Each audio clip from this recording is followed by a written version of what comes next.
हरे कृष्णा, राधे राधे। आज मैं आपको सुनाने जा रही हूँ श्री रामचंद्र जी के दादाजी राजा अज की कहानी। सूर्यकुल में भगवान राम के दादा राजा अज हुए हैं। वह प्रातःकाल ब्रह्म मुहूर्त में उठकर पूजा पाठ किया करते थे।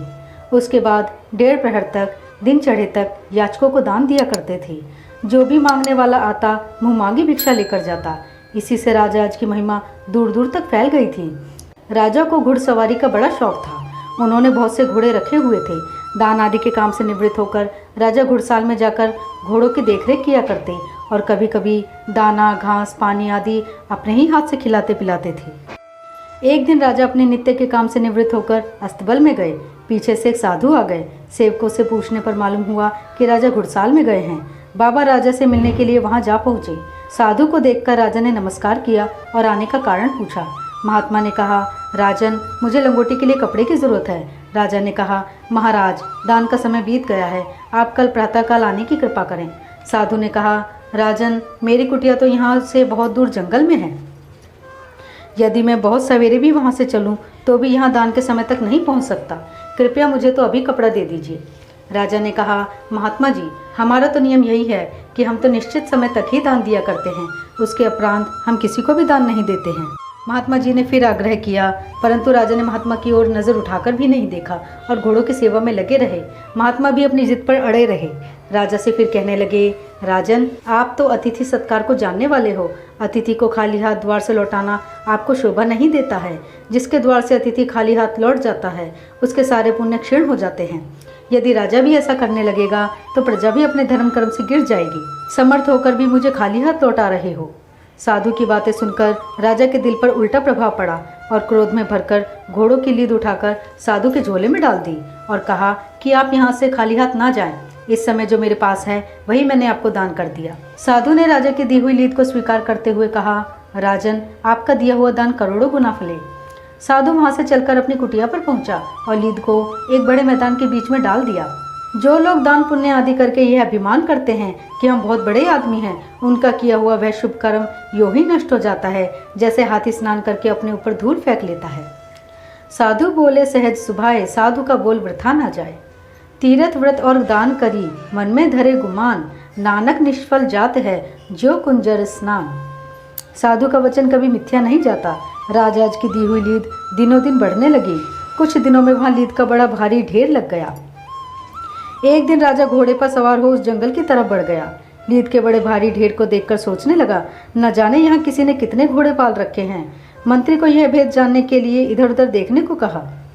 मंत्री छानबीन करता हुआ उस महात्मा की कुटी पर जा पहुँचा।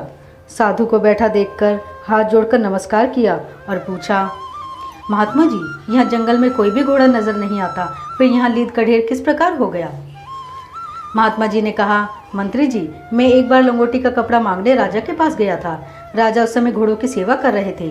राजा ने दान में मुझे कपड़ा तो नहीं दिया, घोड़ों की कुछ लीद मेरे झोले में डाल दी थी। मैंने लाकर उस लीद को यहाँ पर डाल दिया था। अब वही लीद यहाँ दिन रात करोड़ों गुना बढ़ रही है। एक दिन राजा को अपने दान का फल भोगने के लिए सूकर की योनि धारण करनी पड़ेगी, इसलिए उनके खाने के लिए यह लीद इकट्ठी हो रही है। साधु की बात सुनते ही मंत्री के होश उड़ गए। वह राजा के पास पहुंचा और सारा रहस्य समझाया। यह सुनकर राजा का हृदय भी कांप उठा। मंत्री से छुटकारा पाने का उपाय पूछा तो मंत्री ने कहा, महाराज, साधु का अपमान करके आपने अच्छा नहीं किया। अब यदि आप इससे छुटकारा चाहते हैं तो महात्मा जी की शरण में जाकर उनसे प्रार्थना करो। राजा घोड़े से उतरा और कुटी पर जाकर महात्मा जी के चरणों में लेट गया।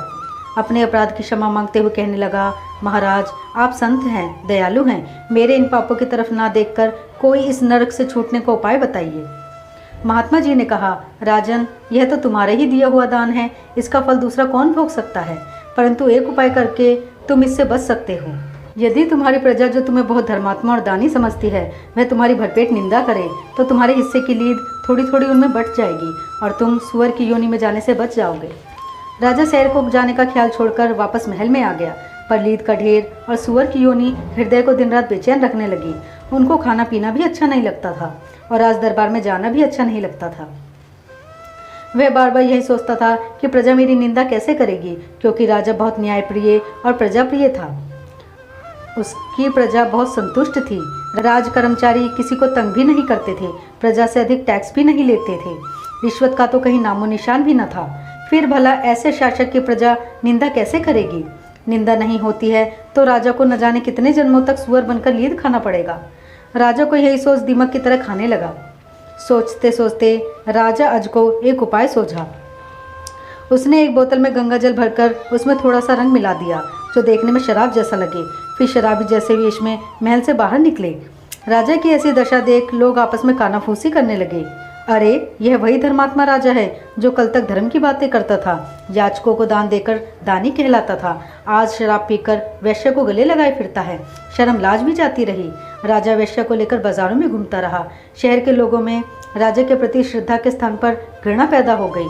चर्चा करते हुए लोग आपस में कहने लगे, भाई, घोर कलयुग आ गया है। जब राजा की यह दशा है तो प्रजा में न जाने कितना अत्याचार बढ़ेगा। धर्म की दुहाई देने वाले ही जब आप ही गड्ढे में गिरे पड़े हैं तो औरों की क्या गिनती है। भगवान, ऐसे राजा की प्रजा होने से तो मौत ही अच्छी है। न जाने अब और क्या क्या देखना पड़ेगा। राजा ने तो जानबूझकर दान का ढोंग रच रखा था ताकि नीच कर्मों पर पर्दा पड़ा रहे, लेकिन अब गुड़ तो एक दिन सामने आ ही जाते हैं। राजा के बनावटी शराबी के वेश ने प्रजा के विचारों को बदल दिया। जैसे जैसे निंदा होती जा रही थी, लीद का ढेर भी कम होने लगा। एक दिन राजा लीद को देखने जंगल में गया। ढेर के स्थान पर केवल एक से लीद रह गई थी। राजा महात्मा जी के चरणों में पहुंचा और दंडवत करके पूछा, महात्मा जी, यह इतनी लीद बाकी क्यों रह गई जबकि बाकी ढेर समाप्त हो गया है? महात्मा जी कहने लगे, राजन, यह तो तुम्हारा ही दिया हुआ दान है। इस फल को तो तुम्हें ही भोगना पड़ेगा। इसका ब्याज तो प्रजा में बढ़ गया, मूल तुमको ही खाना होगा। असल मूल तो कभी समाप्त नहीं होता। लेकिन इसका भी एक उपाय है। यदि ब्रह्मज्ञानी महापुरुष भी ऐसे ही निंदा करे जैसी कि प्रजा में हो रही है तो फिर तुम्हारी यह लीद भी समाप्त हो जाएगी। राजा ने गरीब आदमी का वेश बनाया और गुरु वशिष्ठ के आश्रम पर सेवा कार्य करने लगे। एक दिन चरण सेवा करते समय राजा आज स्वयं अपनी निंदा करने लगे ताकि गुरुजी भी निंदा करने लगे। वशिष्ठ जी ने कहा, राजन, हम तुम्हारी निंदा नहीं करेंगे क्योंकि हमें सभी भेद मालूम है। तुम वृथा ही हमें लीद खिलाने की कोशिश कर रहे हो। लीद तो तुमको ही खानी पड़ेगी, परंतु तुमने हमारी सेवा की है, इसलिए हम तुम्हें लीद खाने का सरल सा उपाय बता देते हैं। तुमको किसी प्रकार का कष्ट ना होगा। तुम उन महात्मा जी के पास जाओ और दीन भाव से भिक्षा में उनसे लीद मांग कर ले आओ। उसे कूट छान कर रख लो और खाना खाने के पश्चात रोज एक फंकी ले लिया करो। तुम्हारा पीछा उसे खाने से ही छूटेगा। महात्मा के निरादर का यह बहुत ही कम दंड मिल रहा है। आगे कभी दान का इतना अभिमान ना करना। संतों की सेवा करते रहना, उनके आशीर्वाद से ही तुम्हारा कल्याण होगा। राजा ने वशिष्ठ जी की आज्ञा का पालन किया और जंगल में जाकर महात्मा जी से वह लीद भिक्षा में मांग कर ले आया और रोज उसे खाने लगा। इस कहानी से हमें यह शिक्षा मिलती है कि हमें दान का कभी अभिमान नहीं करना चाहिए। आपको ये कहानी कैसी लगी, कृपया हमें कमेंट बॉक्स में ज़रूर बताएं। हरे कृष्णा, राधे राधे।